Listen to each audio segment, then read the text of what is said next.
কুয়াকাটা সমুদ্র সৈকতে সকাল থেকেই পর্যটকদের দেখা মিলেছে। বিশেষ করে আজকে ঈদের তৃতীয় দিনে যে পরিমাণ পর্যটক সমাগম এই সৈকতে থাকার কথা, সেভাবে কিন্তু পর্যটক সমাগম নেই বলে জানিয়েছেন এখানকার ব্যবসায়ীরা। তারা বলছেন তাদের যে প্রস্তুতি ছিল, অর্থাৎ ঈদের দ্বিতীয় দিন গতকাল যে পর্যটক ছিল তার তুলনায় তৃতীয় দিন নিয়ম অনুযায়ী পর্যটক সমাগম বেশি হওয়ার কথা।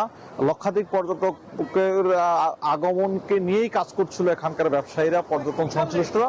তবে পর্যটক সমাগম অনেকটাই কম রয়েছে, যেটা কুয়াকাটার ইতিহাসে অর্থাৎ গত 2-3-4 বছর পর্যন্ত ঈদে যে পরিমাণ পর্যটক সমাগম এই সৈকতে থাকে সেই পরিমাণ পর্যটক সমাগম হচ্ছে না।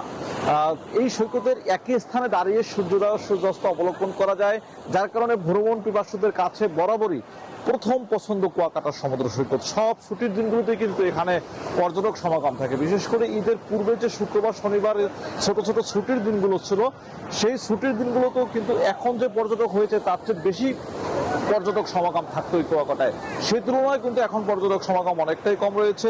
এখানে টুরিস্ট পুলিশের তৎপরতাও অন্যান্য সময়ের চেয়ে অনেকটা কম রয়েছে। সাগরে ঢেউ অনেক বেড়েছে, সাগরে আশ্রয় পড়া ঢেউ অনেক বেশি বেড়েছে এবং এই ঢেউয়ের সাথে কিন্তু মিতালি করছেন এখানে বেড়াতে আসা পর্যটকরা।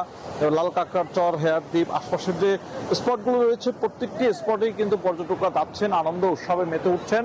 পর্যটকরা জানিয়েছেন যে যেহেতু একই স্থানে দাঁড়িয়ে সূর্যোদয় সূর্যাস্ত দেখা যায়, এজন্য সবচেয়ে তাদের প্রথম পছন্দ কুয়াকাটা সমুদ্র সৈকত। এতটুকু ছিল আমার কাছে এই মুহূর্তের সবশেষ। জোবায়ের, আপনাকে ধন্যবাদ। আরে ঈদ লাগছে মনে, খুশির জোয়ার সবখানে।